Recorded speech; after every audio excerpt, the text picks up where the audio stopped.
नमस्कार प्रिय विद्यार्थियों, आप सभी का एक बार फिर से स्वागत है आपके अपने YouTube चैनल स्टडी एसीसी के ऑनलाइन प्लेटफॉर्म पर। मित्रों, आज का जो वीडियो है वो आप सामने देख पा रहे हैं हिंदी साहित्य का इतिहास। इसी वीडियो में दोस्तों काव्यशास्त्र के प्रश्न हैं और व्याकरण के प्रश्न भी इसमें सम्मिलित किए गए हैं। तो सभी प्रश्न दोस्तों जो है MCQ के रूप में 100 प्रश्न दोस्तों इस वीडियो में सम्मिलित किए गए हैं। तो आप भी प्रयास करें सभी प्रश्नों को हल करने की और मुझे बताएं कमेंट्स बॉक्स में आपने कितने प्रश्न हल किए। तो दोस्तों पहला प्रश्न है आपके सामने ये रहा दोस्तों, सर्वप्रथम हिंदी साहित्य का इतिहास किसने लिखा, किसके द्वारा लिखा गया था? ए मिसबंधु के द्वारा, ब गारसा दत्तासी के द्वारा, से जॉर्ज गीसन के द्वारा, द आचार्य रामचंद्र शुक्ल के द्वारा। तो इसका राइट आंसर दोस्तों होगा गारसा व तासी के द्वारा सर्वप्रथम हिंदी साहित्य का इतिहास लिखा गया था। नेक्स्ट प्रश्न दोस्तों आगे, आचार्य रामचंद्र शुक्ल के वीरगाथा काल को किस लेखक ने आदि काल नाम दिया है? ए राम कुमार वर्मा ने, ब राहुल सांकृत्यायन ने, से जॉर्ज ग्रीशन ने, द उपयुक्त में से कोई नहीं। तो इसका जो राइट आंसर दोस्तों वो होगा आपका राहुल सांकृत्यायन के द्वारा इसे आदिकाल नाम दिया गया है। नेक्स्ट प्रश्न दोस्तों आगे, तीसरा, किस लेखक ने आदिकाल को संधि काल और चरण काल के नाम से दो भागों में विभाजित किया है? ए राम कुमार वर्मा के द्वारा, ब राहुल सांकृत्यायन के द्वारा, से हजारी प्रसाद द्विवेदी के द्वारा, द जॉर्ज ग्रीसन के द्वारा। तो इसका जो राइट आंसर दोस्तों वो होगा आपका से हजारी प्रसाद द्विवेदी के द्वारा जो है आदिकाल को दो भागों में बांटा गया है, संधि काल और चरण काल। नेक्स्ट प्रश्न दोस्तों आगे, चौथा, आधुनिक हिंदी साहित्य को रामचंद्र शुक्ल ने किस काल में रखा है?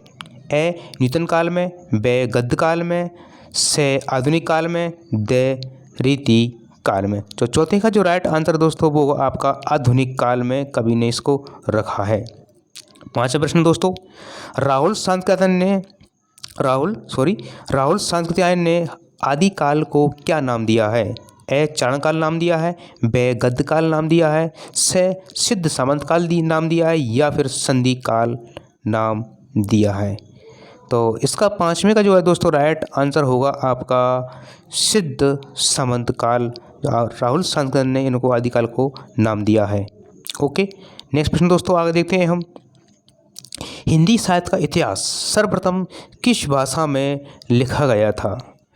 तो ए हिंदी भाषा में, ब उर्दू में, से फ्रेंच भाषा में, द अंग्रेजी भाषा में। तो सर्वप्रथम जो हिंदी साहित्य का इतिहास है दोस्तों वो किस भाषा में लिखा गया है? तो आपको पता होगा ये सर्वप्रथम फ्रेंच भाषा में लिखा गया था। किसके द्वारा लिखा गया था? गारसा द तासी के द्वारा इसको लिखा गया था दोस्तों। ठीक है, ओके। नेक्स्ट प्रश्न दोस्तों आगे देखते हैं हम, सातवां प्रश्न है ये,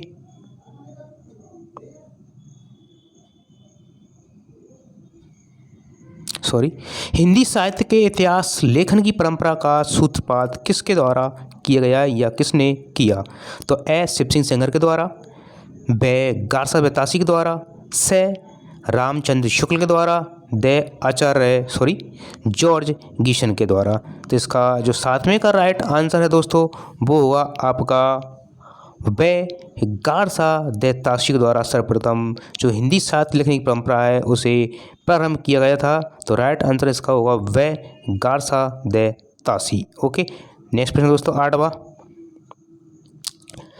हिंदी साहित्य का इतिहास जनता की चित्तवृत्ति का इतिहास, ये कथन है दोस्तों, ये कथन किसके द्वारा कहा गया है? शिव सिंह सेंगर के द्वारा, ब रामचंद्र शुक्ल के द्वारा, से हजारी प्रसाद द्विवेदी के द्वारा, द जॉर्ज ग्रीसन के द्वारा। तो इसका जो राइट आंसर दोस्तों आठवें का वो रहेगा आपके सामने आचार्य रामचंद्र शुक्ल के द्वारा ये कथन कहा गया है। नेक्स्ट प्रश्न दोस्तों आगे, नवा प्रश्न है,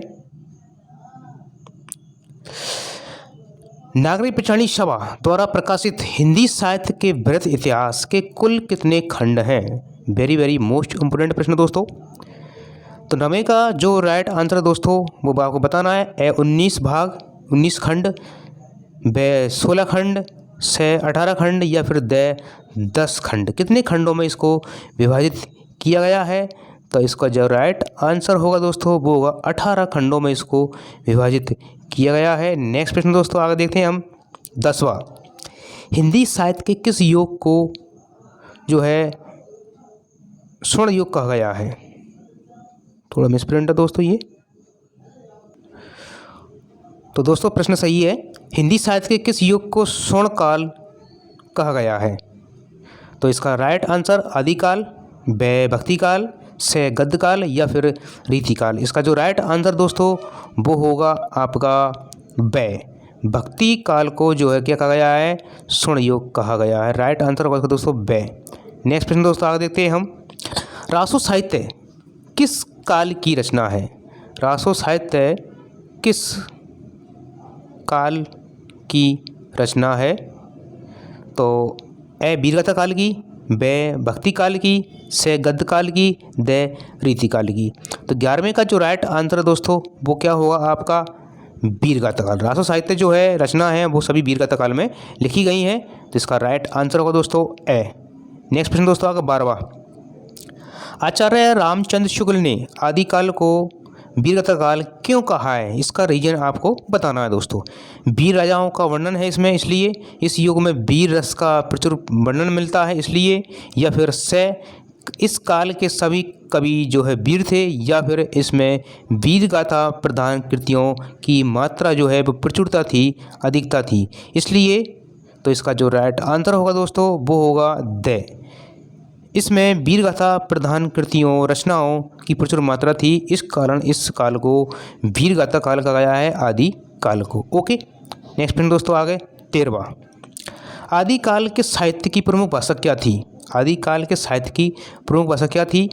ए अपभ्रंश, ब अवधी, से ब्रजभाषा या फिर द डिंगल या पिंगल।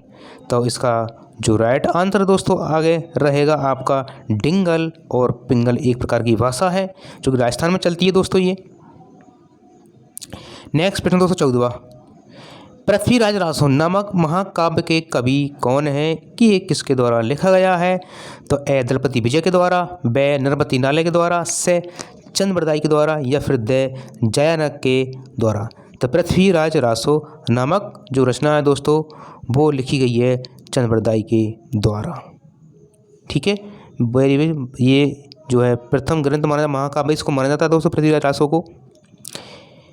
नेक्स्ट प्रश्न दोस्तों आगे 15वां। पृथ्वीराज रासो की नायिका कौन थी?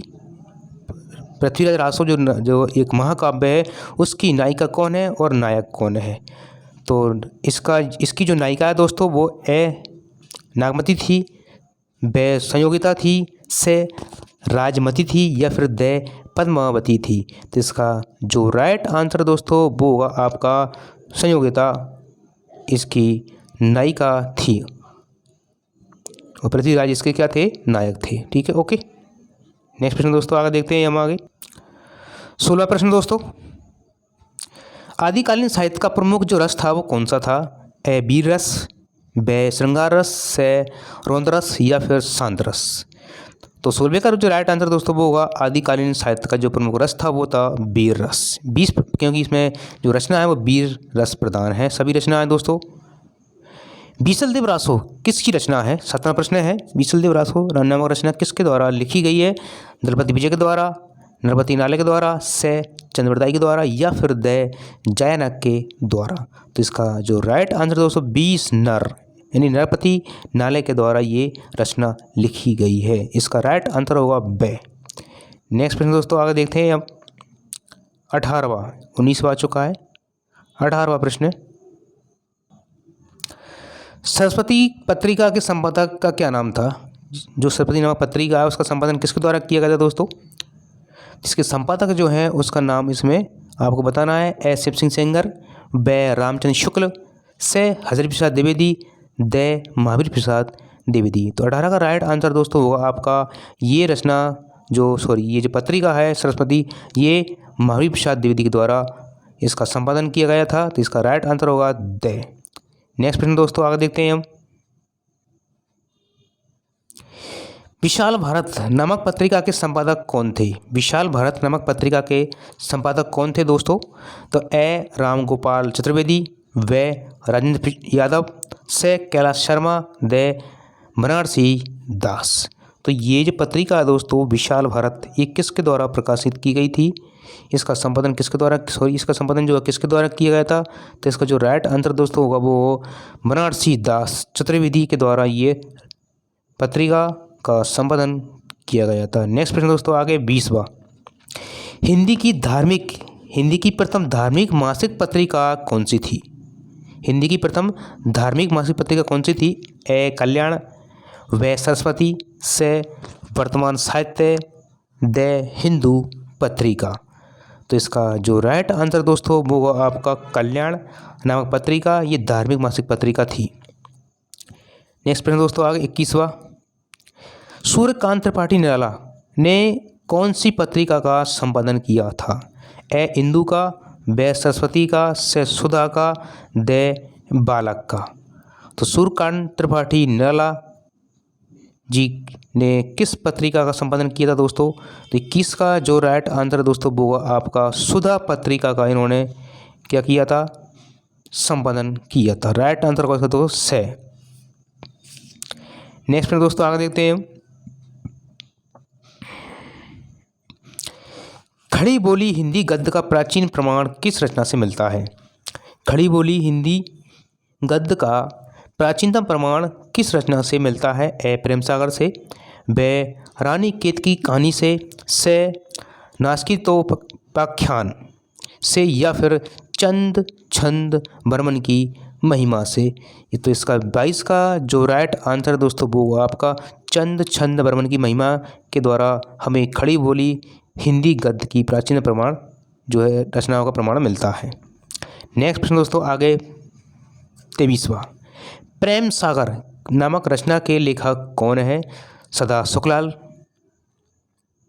ब रामप्रसाद निरंजनी, से लल्लूलाल, या फिर द सदल मिश्र। तो ये रचना दोस्तों लिखी गई है लल्लूलाल के द्वारा, बहुत ही फेमस रचना है प्रेम सागर।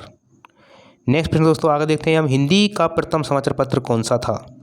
हिंदी का प्रथम समाचार पत्र कौन सा था? विप्लव, उद्दंड मार्दंड, सरस्वती, या फिर द माधुरी। तो इसका जो राइट आंसर है 24 का दोस्तों वो हुआ आपका व उद्दंड मार्दंड। नेक्स्ट प्रश्न दोस्तों आगे 25वां। काशी नागरी पिछड़ानी सभा की स्थापना किस वर्ष जो है की गई थी? तो 1988 में, 1893 में, 1905 में, या फिर 1800 ईस्वी में। तो इसकी जो स्थापना है काशी नागरी पिछड़ानी सभा का वो स्थापना वर्ष है वो कौन सा है दोस्तों? 25 का राइट आंसर है आपका 1813 में इसकी स्थापना की गई थी। इसका राइट आंसर होगा ब। नेक्स्ट प्रश्न दोस्तों आगे देखते हैं हम। चंद्रधर शर्मा गुलेरी किस पत्रिका के संपादक थे? चंद्रधर शर्मा गुलेरी किस पत्रिका के संपादक थे, मतलब इन्होंने किस पत्रिका का संपादन किया? प्रभा का, इंदु का, समालोचक का, या फिर सरस्वती का। तो 26 का जो राइट आंसर है दोस्तों वो आपका समालोचक नामक पत्रिका का उन्होंने क्या किया, संपादन किया। राइट आंसर होगा इसका से। नेक्स्ट प्रश्न दोस्तों आगे देखते हैं हम। हिंदी का सर्वप्रथम मुद्रणालय कहाँ स्थापित हुआ था? इलाहाबाद में, ब लखनऊ में, से बनारस में, द कोलकाता में। तो 26 का जो राइट आंसर है दोस्तों, ये 27वां प्रश्न है दोस्तों, 26 लिखा ही आ चुका है, 27वां प्रश्न है। तो इसका जो राइट आंसर दोस्तों वो होगा आपका कलकत्ता। ये कलकत्ता में लिखा गया था, ठीक है, मुद्रण इसका किया गया था, इसको छापा गया था, ठीक है, ओके। नेक्स्ट प्रश्न दोस्तों आगे। रसिक समाज कहाँ की एक साहित्यिक संस्था थी? रसिक समाज नामक एक संस्था है, ये संस्था कहाँ की थी दोस्तों? इलाहाबाद की, काशी की, बनारस की, या फिर कोलकाता की। तो 28 का जो प्रश्न है दोस्तों वो रहेगा आपका राइट आंसर इसका, ये एक काशी की क्या थी, एक साहित्यिक संस्था थी रसिक समाज। नेक्स्ट प्रश्न दोस्तों आगे। बालकृष्ण भट्ट को हिंदी का एडिशन किसके द्वारा कहा गया है, किसने कहा है? ए डॉक्टर नागेंद्र के द्वारा, ब निर्मला के द्वारा, सूर्यकांत त्रिपाठी निराला के द्वारा, से आचार्य रामचंद्र शुक्ल के द्वारा, द सदल मिश्र के द्वारा। तो 29 का जो राइट आंसर दोस्तों होगा वो होगा आपका आचार्य रामचंद्र शुक्ल के द्वारा हिंदी का एडिशन कहा गया है बालकृष्ण भट्ट को। ओके दोस्तों, अच्छा प्रश्न है, शानदार। नेक्स्ट प्रश्न है, हिंदी का प्रथम दैनिक समाचार पत्र कौन सा था? सुधा दर्पण, प्रजाहितैषी, से चांद, फिर द इंदु। तो 30 का जो राइट आंसर दोस्तों वो होगा आपका सुधा दर्पण। सुधा दर्पण जो है ये हिंदी का प्रथम दैनिक समाचार पत्र था। नेक्स्ट प्रश्न दोस्तों आगे 31वां, मेघदूत काव्य जो है खड़ी बोली में, मेघदूत काव्य का जो है खड़ी बोली में अनुवाद किसके द्वारा किया गया, किसने किया? तो पहला ऑप्शन रामविलास शर्मा के द्वारा, ब लल्लूलाल के द्वारा, से डॉक्टर नागेंद्र के द्वारा, द राज लक्ष्मण सिंह के द्वारा। तो इसका राइट आंसर होगा दोस्तों राज लक्ष्मण सिंह के द्वारा इसका हिंदी में खड़ी बोली में इसका क्या किया गया, अनुवाद किया गया दोस्तों। दोस्तों नेक्स्ट प्रश्न है दोस्तों 32वां, द्विवेदी योग को जागरण सुधार काल किसने कहा है? ए रामविलास शर्मा के द्वारा, ब डॉक्टर नागेंद्र के द्वारा, से डॉक्टर आचार्य प्रसाद द्विवेदी के द्वारा, फिर द राज लक्ष्मण सिंह के द्वारा। तो इसका जो राइट आंसर दोस्तों वो होगा आपका डॉक्टर नागेंद्र के द्वारा द्विवेदी योग को जागरण सुधार काल कहा गया है। इसका राइट आंसर होगा, आप बे मान लीजिए या फिर इसका आपका से मान लीजिए, एक साथ ऑप्शन 2 टाइप हो चुके हैं दोस्तों इसमें, सॉरी दोस्तों इसके लिए। 33वां प्रश्न दोस्तों, समाज शैली का प्रयोग किस प्रकार के निबंधों में होता है? समाज शैली का प्रयोग, ये समाज शैली दोस्तों, समाज नहीं है, समाज शैली का प्रयोग किस प्रकार के निबंधों में होता है? ए भावनात्मक निबंधों में, बे विवरणात्मक निबंधों में, से विचारात्मक निबंधों में, या फिर वर्णनात्मक निबंधों में। तो इसका जो राइट आंसर दोस्तों होगा वो होगा आपका से विचारात्मक निबंधों में इस प्रकार की समाज शैली का प्रयोग किया जाता है। ओके दोस्तों, नेक्स्ट प्रश्न दोस्तों आगे देखते हैं हम। पंकज शब्द में कौन सा समास है? वेरी वेरी नाइस प्रश्न है ये। अब दोस्तों समास यानी हिंदी ग्रामर आ चुकी है अब। तो पंकज शब्द में कौन सा समाज है? पंख, देखो पंख यानी होता है दोस्तों कीचड़। क्या होता है? कीचड़, कीचड़ होता है। और जे मतलब होता है जन्म लेने वाला, जन्म लेने वाला, यानी कि कीचड़ में जो जन्म लेता है वो कौन होता है? फूल। और जहाँ दोस्तों ना तो प्रथम पद और ना ही द्वितीय पद प्रधान होता है बल्कि अन्य पद प्रधान होता है, वहाँ होता है आपका बहुव्रीहि समास। तो इसका जो राइट आंसर दोस्तों है, मैंने बोल दिया है इसलिए सॉरी, तो इसका राइट आंसर दोस्तों होगा बहुव्रीहि समास। ओके, नेक्स्ट प्रश्न दोस्तों आगे देखते हैं हम 35वां। भारतीय हिंदी युग के निबंधों की मुख्य कमी क्या थी? एक ही प्रश्न आया दोस्तों, ये दोबारा साहित्य का प्रश्न आ चुका है। भारतीय हिंदी युग के निबंधों की मुख्य जो कमी थी वो क्या थी? भाषा में व्याकरण के दोष होना, ठीक है, भाषा में हास्य व्यंग का अभाव होना, प्राचीन विषयों का अभाव होना, या फिर निबंधों का अति सरल होना।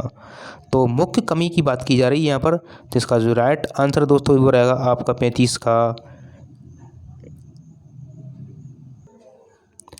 ए, भाषा में व्याकरण की दोष जो है अधिक होना।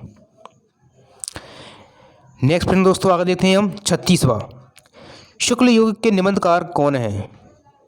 आचार्य रामचंद्र शुक्ल युग के निबंधकार कौन है? सरदार पूर्ण सिंह हैं, पद्म लाल पन्नालाल बख्शी हैं, श्याम सुंदर दास हैं, या फिर उपयुक्त सभी। तो इसका जो राइट आंसर दोस्तों, ये सभी जो कवि हैं, निबंधकार हैं, सॉरी ये जो गद्य लेखक हैं, ये निबंध गद्य में लिखा जाता है। तो इसका जो राइट आंसर दोस्तों वो रहेगा द उपयुक्त सभी निबंधकार इस शुक्ल युग के हैं। नेक्स्ट प्रश्न दोस्तों आगे देखते हैं हम 37वां। रामविलास शर्मा किस कोटि के निबंधकार हैं? किस कोटि के निबंधकार हैं? भावपूर्ण लेखक हैं, ललित निबंध भावपूर्ण लेखक हैं या फिर ललित निबंधकार हैं, प्रतिवादी हैं या फिर प्रयोगवादी हैं। तो किस प्रकार के ये निबंधकार हैं? 37 का जो राइट आंसर है दोस्तों वो रहेगा आपका प्रगतिवाद ये निबंधकार हैं। इसका राइट आंसर होगा से। 38वां प्रश्न दोस्तों, द्विवेदी युग में भावपूर्ण निबंधों के प्रमुख निबंधकार कौन हैं? द्विवेदी युग में भावपूर्ण निबंधों के प्रमुख निबंधकार कौन है? इसमें से बताइएगा आप। अंबिका प्रसाद व्यास ए, बे सरदार पूर्ण सिंह, से नंद दुलारे वाजपेयी, दे अयोध्या सिंह उपाध्याय। तो 38 का जो राइट आंसर है दोस्तों जल्दी से बताइएगा क्या होगा? बे सरदार पूर्ण सिंह द्विवेदी युग के भावपूर्ण निबंधों के प्रमुख कौन है दोस्तों? निबंधकार है। ओके, नेक्स्ट प्रश्न दोस्तों आगे। मनोविकार संबंधी निबंध रचना में कौन सा निबंधकार सर्वश्रेष्ठ है? इन रचनाओं में से बात की जा रही है कि मनोविकार संबंधी निबंध रचनाओं में से कौन सा निबंधकार इनमें से सर्वश्रेष्ठ है? आचार्य रामचंद्र शुक्ल, व सूर्यकांत त्रिपाठी निराला, से नंद दुलारे वाजपेयी, दे अयोध्या सिंह उपाध्याय। तो 39 का जो राइट आंसर दोस्तों वो आपका सभी जानते हैं आप, आचार्य रामचंद्र शुक्ल इसका राइट आंसर होगा दोस्तों।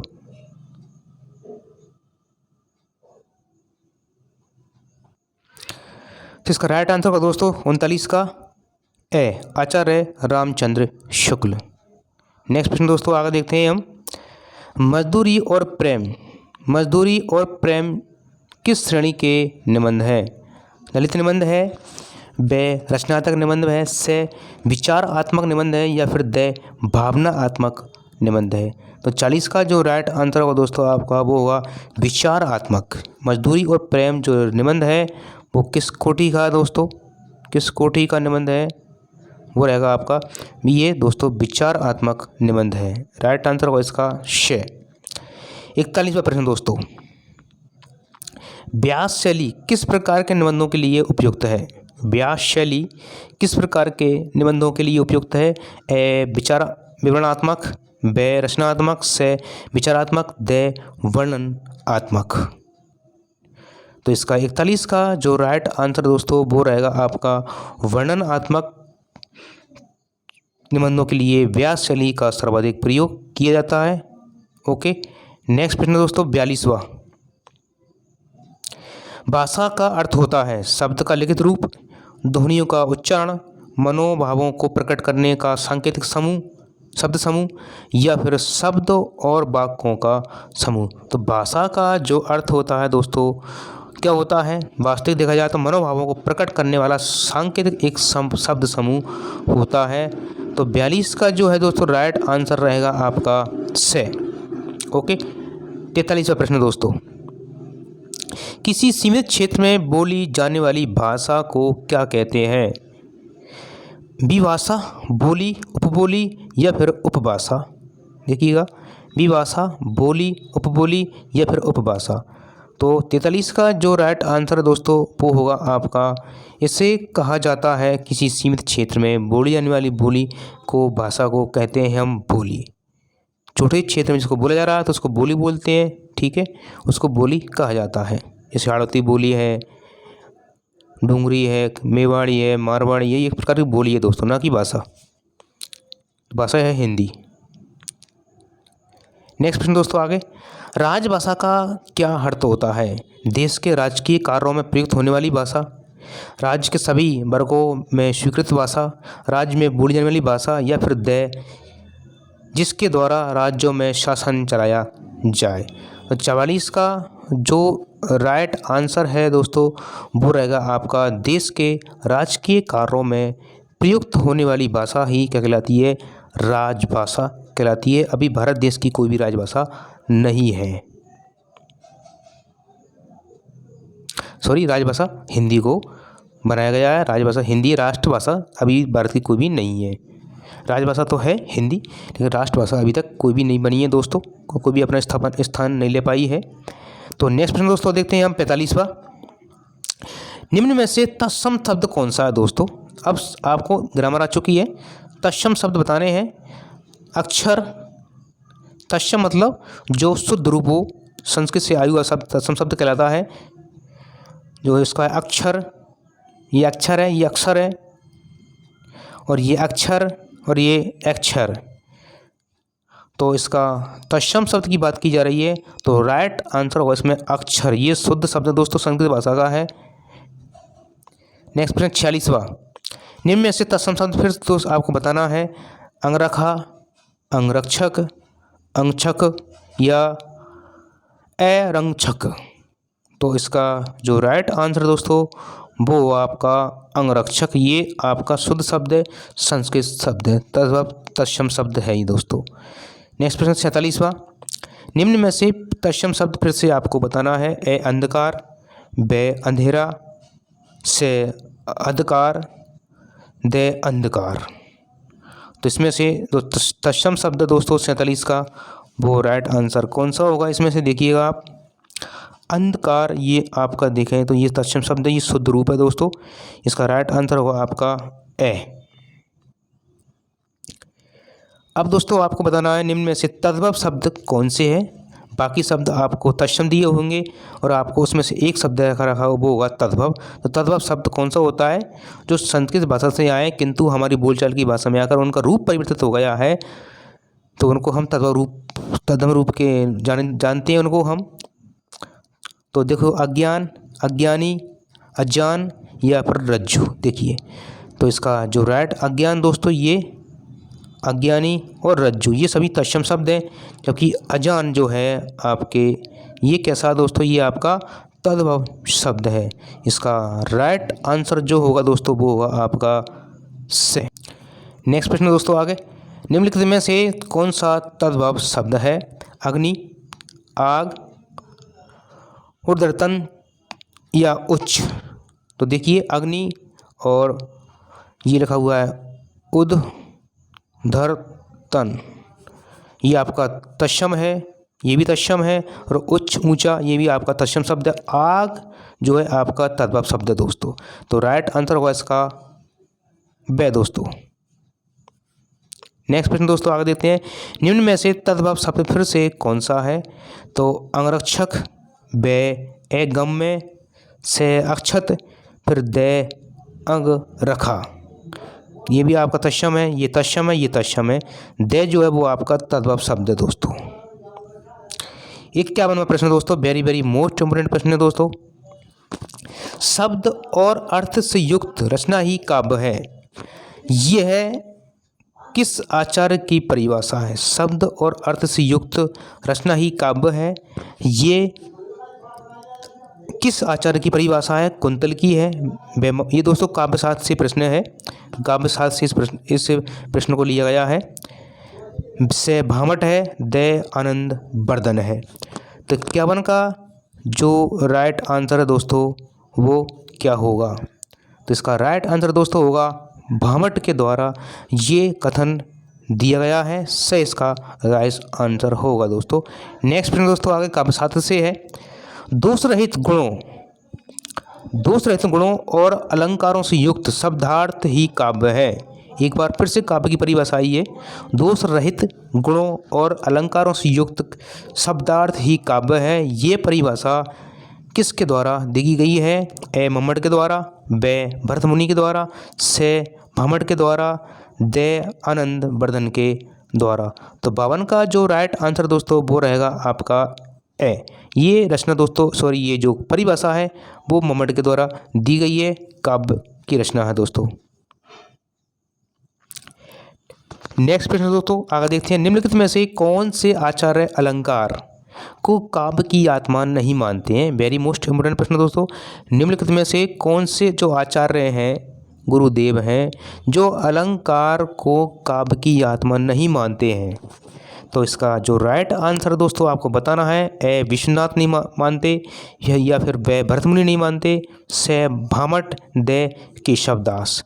तो 53 प्रश्न है दोस्तों, इसका जो राइट आंसर होगा विश्वनाथ जो है प्रसाद, ये अलंकार को काव्य की आत्मा नहीं मानते हैं। राइट आंसर होगा इसका जो है दोस्तों ए। नेक्स्ट प्रश्न दोस्तों आगे ये प्रश्न रहा फिर अलंकार से। चरण धरत चिंता करत भावत न नींद न शोर, भावत ने नींद न शोर, सुवर्ण को ढूंढत फिरत, कभी वह भी चारी चोर, में कौन सा अलंकार है? ए उत्प्रेक्षा, ब यमक, से अनुप्रास, द श्लेष अलंकार। तो इसका जो राइट आंसर दोस्तों ये रहेगा, इसमें है श्लेष अलंकार। एक बार फिर से दूसरा प्रश्न दोस्तों अलंकार वाला है। अजियो तरयोना ही रहवा, श्रुति सेवक एक अंग, नाक बास बेसिर लय हो, बसी मुक्तन के संग, में कौन सा अलंकार है? ए उत्प्रेक्ष अलंकार, ब यमक, से अनुप्रास, या फिर द श्लेष अलंकार। तो 55 का जो राइट आंसर दोस्तों वो रहेगा आपका, इसमें भी दोस्तों जो है श्लेष अलंकार है। ओके, नेक्स्ट प्रश्न दोस्तों अलंकार से फिर से प्रश्न है दोस्तों।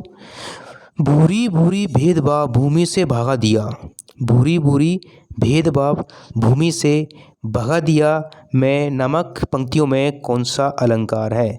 उत्प्रेक्ष अलंकार, यमक अलंकार, अनुप्रास अलंकार, या फिर श्लेष अलंकार। तो देखिए आज में इसमें भ वर्ण की क्या हो रही है दोस्तों, आवृत्ति हो रही है, बार बार आ रहा है, इसलिए इसमें जो राइट आंसर दोस्तों वो रहेगा आपका अनुप्रास अलंकार।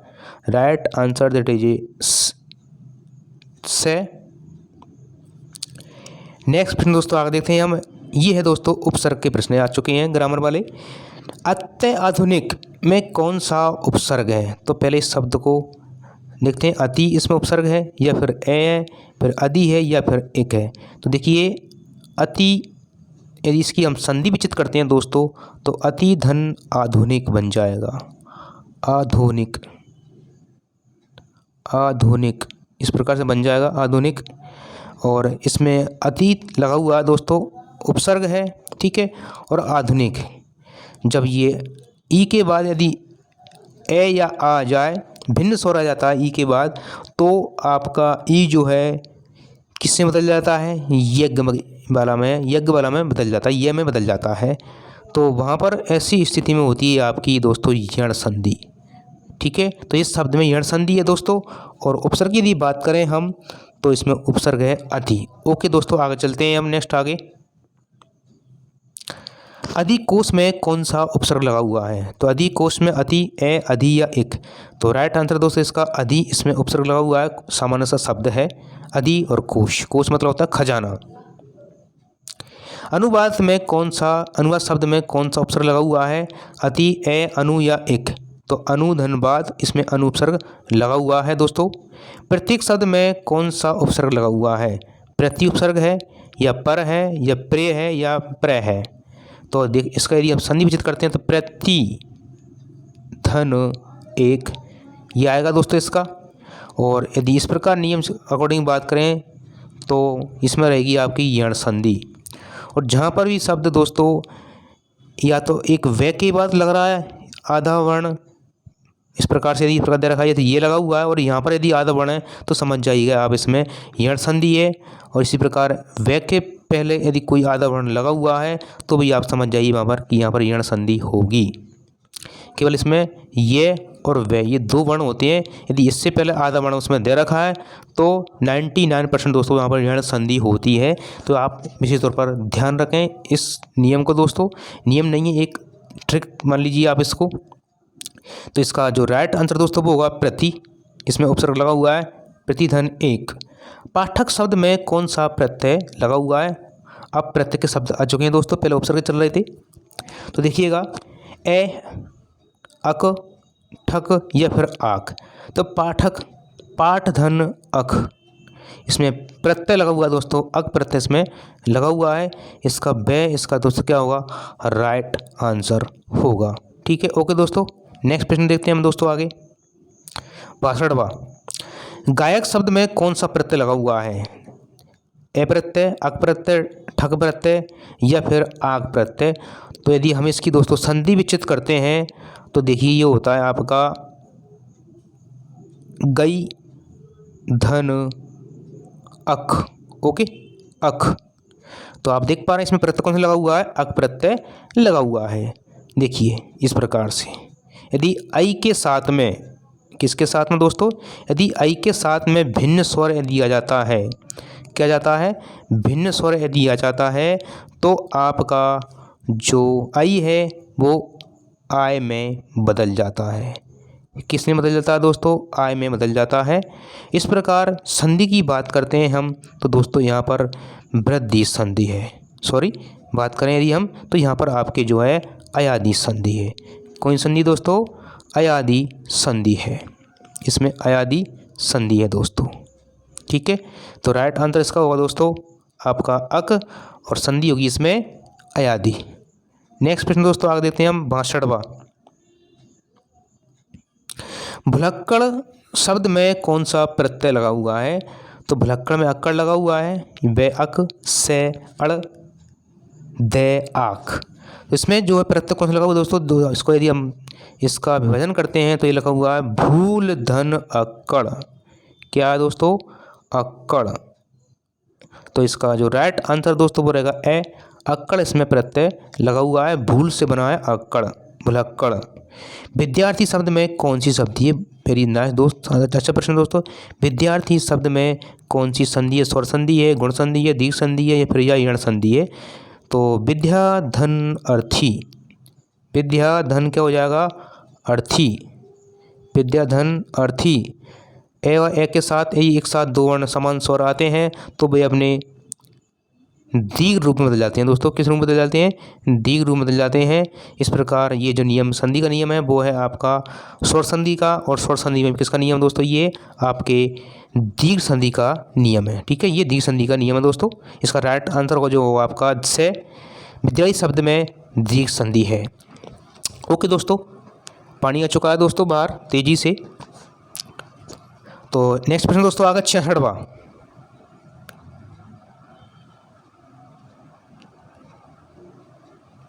सॉरी दोस्तों, सुरेंद्र शब्द में कौन सी संधि है, सुरेंद्र शब्द में कौन सी संधि है, स्वर संधि है, गुण संधि है, दीर्घ संधि है, या फिर यण संधि है। तो देखते हैं, देखो शब्द देखिए आगे सामने ये रखा हुआ है सुर धन इंद्र, सुर धन इंद्र।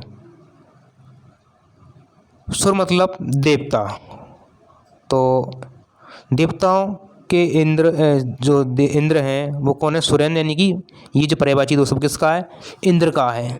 तो सुरेंद्र जो है उसमें आपके गुण संधि है दोस्तों। यदि ए के बाद में ई या ई आ जाता है तो ए आपका ए की मात्रा में बदल जाता है, इस प्रकार से। तो याद रखें दोस्तों आप, जहाँ किसी शब्द में यदि एक चोटी आती है तो वहाँ पर होती है आपकी गुण संधि दोस्तों, गुण संधि। और जहाँ दो चोटी आ जाएं, मात्रा मतलब दो आ जाएं, तो समझ जाओ वहाँ पर होती है दोस्तों वृद्धि संधि। कौन सी होती है, वृद्धि संधि। ठीक है दोस्तों, तो इसका राइट आंसर होगा आपका गुण संधि। नेक्स्ट प्रश्न दोस्तों देखते हैं हम आगे।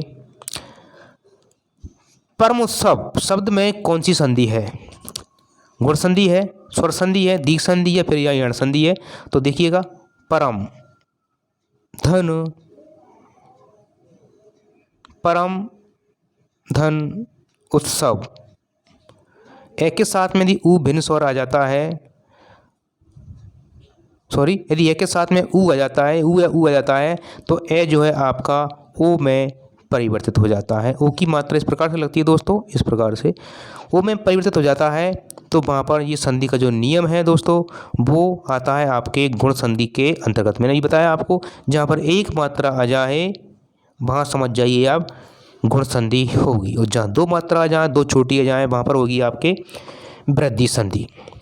नेक्स्ट प्रश्न दोस्तों आगे 68वां 68वां प्रश्न है, अध्ययन शब्द में अध्ययन शब्द में कौन सी संधि है ये भी बताना है आपको। और अध्ययन शब्द का यदि संधि विचित करेंगे हम तो सही क्या होगा, देखिए अधिधन अन, बे अध्यधन अन, से अधिधन यैन, दे अतधन यैन। तो देखिए दोस्तों यहाँ पर ये हो जाएगा आपका अधिधन यैन, अधिधन अयन। तो देखिए ई के साथ में आगे आपके भिन्न स्वर आ चुका है दोस्तों, और मैंने बताया आपको यदि ये से पहले, एक नियम बताया मैंने अभी आपको दोस्तों, यदि ये और वै से पहले यदि कोई आधा वर्ण यदि आता है, इससे पहले इनसे पहले कोई आधा वर्ण यदि आता है, तो आप 99% समझिए कि यहाँ पर आपकी यण संधि रहेगी 100% दोस्तों। तो यहाँ पर ये तो संधि पता पड़ गई आपको। अब इसका जो संधि विच्छेद है दोस्तों, देखिए अब यहाँ पर क्या रहेगा, अधिधन यह है, क्योंकि आपका जो ई की मात्रा आपको किस में बदल जाएगी, आधे यह बदल जाएगी, और यहाँ रह जाएगा आधा ध। इस प्रकार से ये बना हुआ है अध्ययन, ये लग जाएगा आगे। ठीक है दोस्तों, आगे चलते हैं हम नेक्स्ट आगे। 69वां प्रश्न है, पवन शब्द की संधि विच्छेद कीजिएगा। पवन शब्द की संधि विच्छेद करना है आपको। तो देखिए पो धन अन, पौ धन अन, पे धन अन या पै धन अन। तो देखिए पवन लिखा हुआ है, मतलब आप समझिए प्रथम दो वर्ण देखना है आपको। इसमें लगा हुआ है पे और वे, मतलब यहाँ पे आ रहा है आपका अब। यहीं से आपको दोस्तों पता चलेगा, यदि किसी शब्द में यदि आपकी आयादी संधि आती है तो उसके दो प्रथम वर्ण जो होते हैं उनको आप देखिएगा, उसमें अब है कि आब है कि आय है कि आय है, ये चार शब्द आपको देखने पड़ते हैं। उससे आपको पता पड़ जाएगा कि इसका संधि विच्छेद रूप सही क्या होगा दोस्तों। तो देखिएगा यहाँ पर अब आ रहा है, इसका मतलब इसमें दोस्तों आपके एक मात्रा आएगी, दो मात्राएं नहीं आएंगी। तो देखिए इसमें पवन, अब ये भी आपको देखना है कि इसमें वे आ रहा है कि ये आ रहा है। यदि ये आता है तो आपकी ये एक ही मात्राएं आएंगी दोस्तों, ये वाली मात्रा आएंगी इस प्रकार से। और यदि आपको वे आ रहा है दोस्तों तो आपकी फिर जैसे ओ आएगा और औ आएगा, इन आपको दोस्तों ध्यान रखना है। ओ और औ, ए और आई, इस प्रकार से आएगा दोस्तों। ठीक है,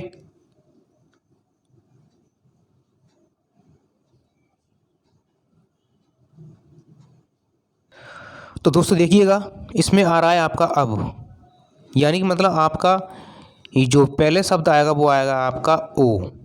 ठीक है, और यदि औ शब्द यहाँ पर यदि होता तो यहाँ वो इधर आता आपका आप, इस प्रकार से। तो देखते हैं अपन, इसमें ओ आएगा मतलब ओ। अब इसमें ओ मात्रा किस में लगी हुई थी, इसमें पे में लगी हुई दोस्तों। तो पो धन अन, इस प्रकार से इसका संधि विच्छेद हो जाएगा। इसका राइट आंसर होगा दोस्तों आपका ए। ठीक है, नेक्स्ट प्रश्न दोस्तों आगे देखते हैं 70वां। प्रत्येक शब्द में कौन सा समास लगा हुआ है? ए द्वंद्व समास, व द्विगु समास, से आपका अव्ययभावी समास, अव्ययभाव समास, या द फिर कर्मधारय समास।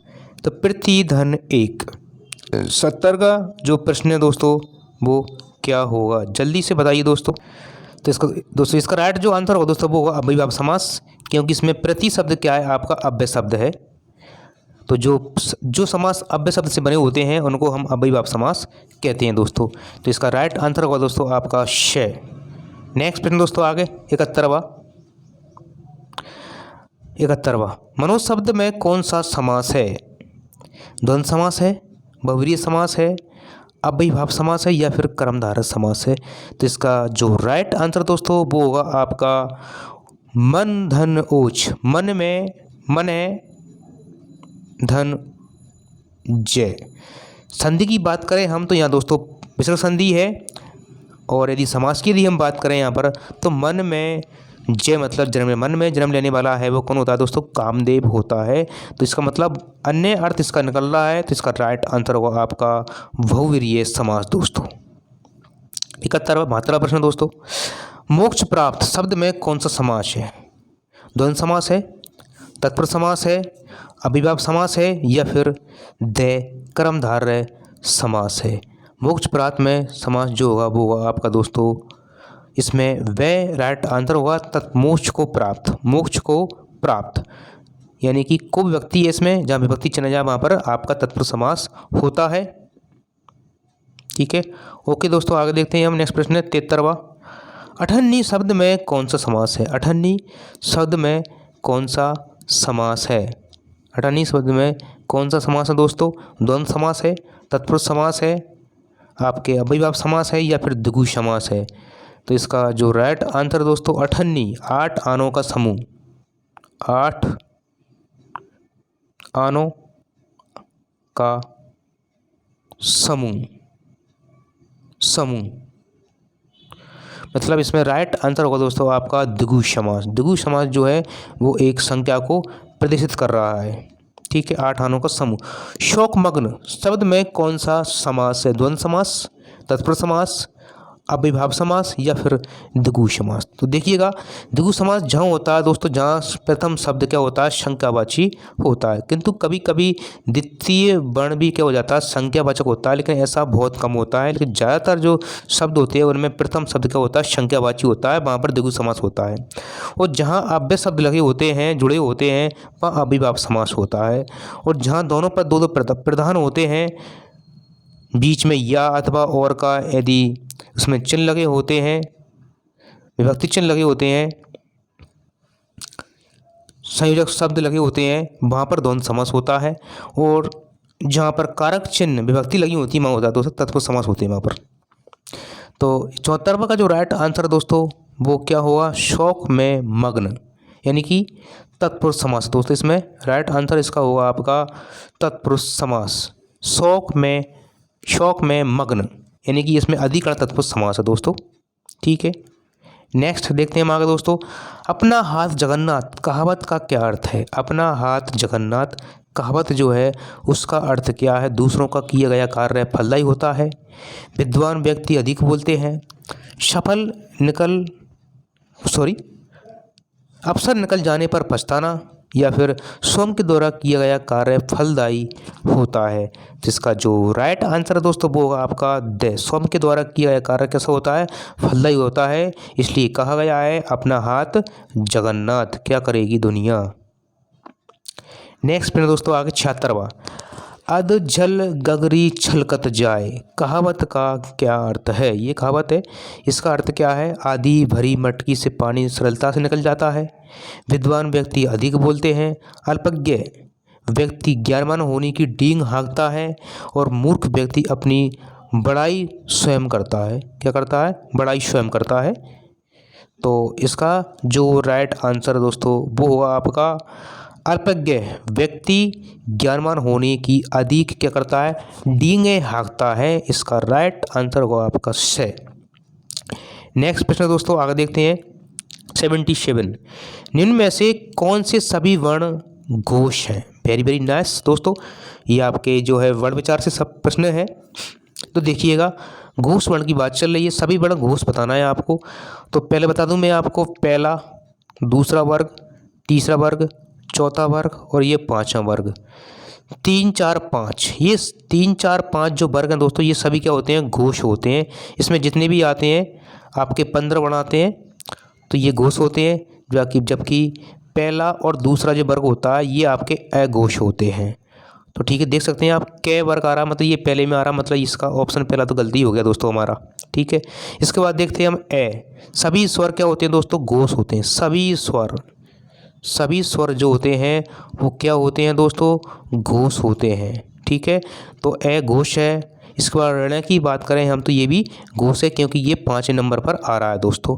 इसके लिए बात करें हम ये रे ले वे, सभी क्या होते हैं? ये भी दोस्तों आपके ये रे ले वे, यानी अंत्यस्थ जो व्यंजन है वो क्या होते हैं? सभी घोष होते हैं। तो ये भी आपका रे भी घोष है, लेकिन से दोस्तों घोष नहीं है। श तीनों से आपके अघोष होते हैं। इसका मतलब ये भी हमारा ऑप्शन नहीं है, इसका भी ये भी गलत है दोस्तों। नेक्स्ट देखते हैं यहाँ के ई, स्वर सभी घोष होते हैं, राइट सही है। 6 जय, ये 30 नंबर पे आता है, मतलब ये आपका घोष है दोस्तों। इसके बाद ज्ञानी वाला जो है, अब ज्ञ जो है देख रहे हैं ये जय, सॉरी इसको ज्ञ नहीं बोलते, इसको जय बोलते हैं, क्योंकि ये आपके जय से मिलकर बना होता है। तो जय भी आपका क्या होता है दोस्तों? घोष होता है। और ये आपका डे, ये भी आपका क्या होता है? घोष होता है। ठीक है, ये ऑप्शन आपका राइट यहाँ पर हो रहा है, किंतु हम नीचे भी देख लेते हैं। ये भी आपका घोष है दोस्तों। ये छ आपका प्रथम वर्ण में आता है, इसका मतलब ये प्रथम वर्ग में आता है, मतलब ये आपका घोष नहीं है, ये आपका यह घोष है। तो हमारा इसका जो राइट आंसर दोस्तों वो रहेगा से। ठीक है, ओके। नेक्स्ट आगे चलते हैं दोस्तों। आगे हम, अंधे के आगे रोबे अपने नैन खूबे, एक कहावत का अर्थ क्या है दोस्तों? सबसे मदद नहीं मांगनी चाहिए, ये पात्र से मदद मांगना व्यर्थ है।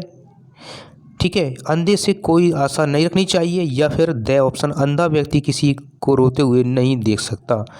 तो 78 का जो राइट आंसर दोस्तों वो रहेगा आपका 78 का जो राइट आंसर दोस्तों वो रहेगा आपका, जल्दी से बताइएगा। हमको कभी भी अपात्र व्यक्ति से मदद नहीं मांगनी चाहिए। ओके दोस्तों, अपात्र व्यक्ति से हमें कभी मदद नहीं मांगना चाहिए, उससे मदद मांगना क्या व्यर्थ है। ओके, नेक्स्ट प्रश्न आगे देखते हैं 79। अंधेरी नगरी चौपट राजा, टका शेर भाजी टका शेर खाजा करते हैं का क्या अर्थ है। एक लंबी लोकोक्ति है दोस्तों। इसका अर्थ क्या है? नगरी का राजा समझदार है, अन्याय का शासन है, प्रबुद्ध जनमत है या फिर न्याय का शासन है। तो 79 का जो राइट आंसर दोस्तों वो रहेगा आपका, यहाँ पर जो है वो क्या है, अन्याय का शासन है। राइट आंसर इसका होगा आपका बे। इसके बाद 80वां प्रश्न देखते हैं हम दोस्तों। निम्नलिखित में से कौन सा कथन सत्य है? तो देखिएगा, अभी देखे थे बनने, सभी स्वर अघोष होते हैं, अंत्यस्थ वर्ण अल्पप्राण होते हैं। देखते हैं अपन अभी आगे नेक्स्ट देखते हैं। वर्ग 1 और 2 अघोष होते हैं एवं वर्ग 2 4 महाप्राण होते हैं, या फिर सभी स्वर अघोष होते हैं एवं वर्ग 2 और 4 अल्पप्राण होते हैं, सभी व्यंजन स्पर्शी व्यंजन होते हैं। तो इसका राइट आंसर ढूंढना है, सभी कथन सत्य कौन से हैं। तो पहला कथन देखते हैं हम, सभी स्वर अघोष होते हैं, नहीं जी, सभी घोष होते हैं, मतलब ये तो हमारा पहले ही गलत हो चुका है। दूसरा देखते हैं दोस्तों हम आगे, वर्ग 1 और 2 अघोष होते हैं, बिल्कुल अभी मैंने आपको बताया था अघोष होते हैं। वर्ग 2 और 4 महाप्राण होते हैं, बिल्कुल होते हैं, वर्ग 2 और 4 महाप्राण होते हैं। तो इस प्रकार दिखा दूं मैं आपको, वर्ग 1 2 3 4 और 5 आपके 1 3 5 तो अघोष होते हैं, 1 3 5 आपके अल्पप्राण होते हैं, और 2 4 आपके क्या होते हैं दोस्तों, 2 4 जो है वो आपके होते हैं, 2 4 जो है वो आपके होते हैं महाप्राण दोस्तों। क्या होते हैं दोस्तों? महाप्राण। दोस्तों डिस्टर्ब के लिए।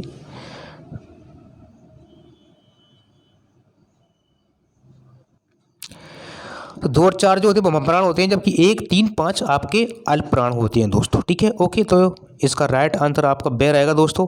सभी स्वर अघोष होते हैं, बिल्कुल नहीं, घोष होते हैं। 2 4 अल्पप्राण होते हैं, नहीं जी। सभी व्यंजन स्पर्शी व्यंजन होते हैं, नहीं, केवल 25 होते हैं दोस्तों, ऐसे कैसे लेके मैं तक। तो राइट आंसर इसका बे रहेगा दोस्तों। नेक्स्ट आगे प्रश्न देखते हैं हम आगे। अंधेर के घर उजाला, अंधेरे के घर क्या हो जाएगा? उजाला। मुहावरे का क्या अर्थ है? ये दोस्तों मुहावरा नहीं है, दोस्तों, ये लोकोक्ति है। अंधेरे के घर उजाला का क्या अर्थ है? इकलौता बेटा होना, होनहार बेटा होना, अत्यंत प्रिय लड़का होना, या फिर निकम्मा होना, निकम्मा बेटा हो। तो इसका जो राइट आंसर है इकलौता बेटा, अंधेरे के घर उजाला। दोस्तों, निम्नलिखित में से अंत्यस्थ व्यंजन कौन से हैं? अंत्यस्थ व्यंजन ये रलव है, क ख ग ड़ या फिर श और है। तो ये र ल व ये आपके अंत्यस्थ व्यंजन होते हैं, जिनका उच्चारण करने में श्वास वायु की मात्रा बहुत कम होती है। 82वां प्रश्न है हमारा। नेक्स्ट प्रश्न दोस्तों आगे 83वां प्रश्न है। निम्नलिखित में से सभी जो है उष्ण व्यंजन कौन से हैं? उष्ण मतलब जिससे बोलने पर मुख से गर्म वायु बाहर निकलती है। तो ये रलव है, ये तो आपको दोस्तों अंत्यस्थ होते हैं। छ छ जय ये आपके इस पर संघर्षी होते हैं। ड़ ये ताड़नजात होते हैं। श और है ये कैसे व्यंजन होते हैं दोस्तों? आपके ये होते हैं आपके ऊष्ण व्यंजन, जिनका यदि आप उच्चारण करोगे तो आपके मुख से आप बोल कर देख सकते हैं, इनकी जो वायु है बोलने पर वो गर्म वायु मुख से बाहर निकलती है दोस्तों। नेक्स्ट प्रश्न देखते हैं दोस्तों हम 84वां। समास के कितने पद होते हैं? वेरी वेरी नाइस प्रश्न दोस्तों। समास के कितने पद होते हैं? देखिए 3 पद होते हैं, 2 पद होते हैं, 4 पद होते हैं, या फिर 6 पद होते हैं। तो जिसके दोस्तों इसका राइट आंसर दोस्तों इसके 2 पद होते हैं। और कौन कौन से होते हैं? आपका पूर्व पद, कौन सा पद? पूर्व पद। और इसके बाद है आपका उत्तर पद। ठीक है, कौन सा पद? उत्तर पद। दो पद, समास के दो पद के होते हैं, प्रधान होते हैं। ठीक है, तो इसका राइट आंसर दोस्तों आपका ब। ठीक है, नेक्स्ट प्रश्न है, अंग शब्द का पर्यायवाची क्या होगा? अंग का पर्यायवाची क्या होगा? पाहुन, कपोत, अवयव या फिर लोचन। पाहुन मतलब होता है दोस्तों आपके मेहमान। ठीक है, मेहमान को बोलते हैं। कपोत होता है कबूतर, और अवयव मतलब होता है अंग, और लोचन मतलब होता है नेत्र। राइट आंसर होगा आपका सॉरी से उसका राइट आंसर होगा दोस्तों। 85वां प्रश्न दोस्तों देखते हैं हम आगे। अधीर शब्द का पर्यायवाची क्या होगा? अधीर शब्द का पर्यायवाची पाहुन, व्यग्र, रवि या फिर गंभीर। तो इसका जो राइट आंसर दोस्तों वो रहेगा आपका व्यग्र। अधीर होना, गंभीर होना, व्यग्र होना, सॉरी गंभीर नहीं, व्यग्र होना, इसका राइट आंसर होगा दोस्तों ब। कवि सम्राट की किस कवि को कहा, मतलब कवि सम्राट जो है किस कवि को कहा गया है? सॉरी, कवि सम्राट किस कवि को कहा जाता है? तो अयोध्या सिंह उपाध्याय को, ब जयशंकर प्रसाद को, से मैथिली शरण गुप्त को, द सुमित्र नंदन पंत को। तो 86 का जो राइट आंसर दोस्तों वो क्या होगा? जल्दी से आप सोचें और बताएं। तो इसका राइट आंसर होगा दोस्तों अयोध्या सिंह उपाध्याय को कवि सम्राट की उपाधि दी गई है, इनको कहा जाता है। नेक्स्ट प्रश्न दोस्तों आगे देखते हैं हम। सघोष या घोष ध्वनियों की कुल संख्या कितनी होती है? 14, 30, 31 या फिर 13। तो देखिएगा, यहाँ देखते हैं हम घोष ध्वनियाँ 3, 4, 5, तीसरा वर्ग, चौथा वर्ग और पांचवें वर्ग, ये हो गई आपकी 15 ध्वनियाँ। ठीक है, ओके। सभी स्वर की बात करें तो हम +11 ये स्वर हो गए दोस्तों हमारे। कितने हुए हमारे पास? हमारे पास हो गए दोस्तों 26 वर्ण हो चुके हैं। इसके बाद यदि बात करें हम तो य, र, ल, व और है। ठीक है, 1, 2, 3, 4, 5 और 26 कितने होते हैं दोस्तों? 31, यानी कि इसका राइट आंसर होगा आपका से। ठीक है, ओके। नेक्स्ट प्रश्न दोस्तों आगे। अल्पप्राण ध्वनियों की कुल संख्या अल्पप्राण की ध्वनि की कुल संख्या कितनी होती है? अल्पप्राण की बात की जा रही है दोस्तों यहाँ पर।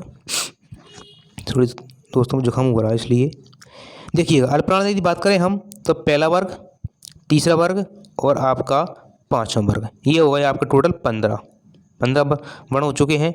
इसके बाद सभी स्वर यानी 11 वर्ण आपके ये हो चुके हैं दोस्तों, और अंत्यस्थ व्यंजन ये, रे, ले, वे 4 आपके ये होते हैं। यदि काउंट करेंगे हम तो कितने होंगे दोस्तों? टोटल 30 हो जाएंगे। तो इसका जो राइट आंसर है दोस्तों वो रहेगा आपका ब। 30 अल्प प्राण की ध्वनियाँ होती हैं, बाकी 14 जो होती हैं वो महाप्राण की होती हैं, और 13 जो होती हैं दोस्तों आप यहीं सुन लीजिए, 13 जो होती हैं वो होती हैं आपके 13 जो होती हैं दोस्तों वो होती हैं आपके अघोष की। किसकी होती हैं? अघोष की। ठीक है दोस्तों, आगे नेक्स्ट प्रश्न दोस्तों आगे देखते हैं हम। तो देखिए दोस्तों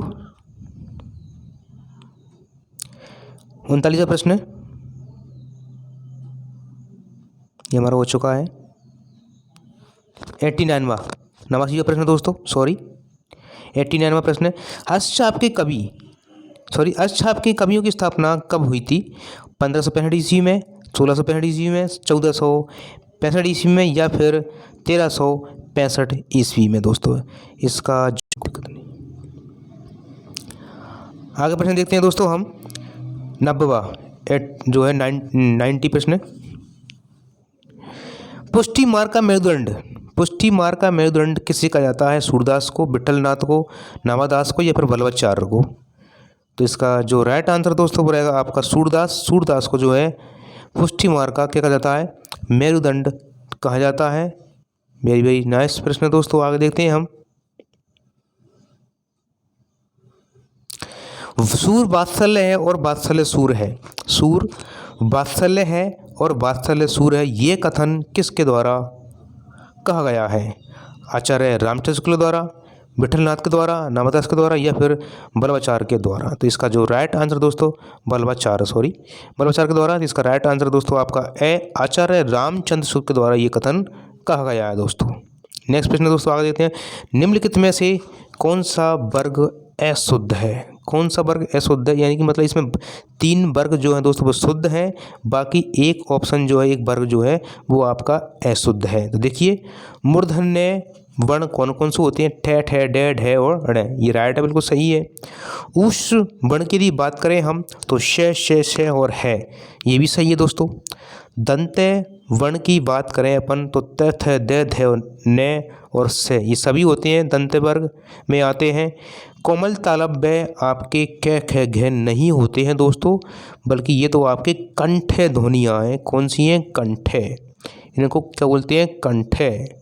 कंठे। ठीक है। तो इसका जो राइट आंसर दोस्तों रहेगा आपका द। इसका राइट आंसर दोस्तों। 93वां प्रश्न है, वर्गों के प्रथम और तृतीय पंचम वर्ण होते हैं। वर्गों के यानी हिंदी वर्णमाला में वर्गों के प्रथम, तृतीय और पंचम जो वर्ण होते हैं वो कौन से होते हैं? मैंने बताया था आपको, प्रथम वर्ण और इसके बाद ये लिखा हुआ तृतीय और पंचम। ये जो वर्ण होते हैं वो कौन से होते हैं दोस्तों? अल्पप्राण होते हैं। क्या होते हैं? अल्पप्राण। ठीक है।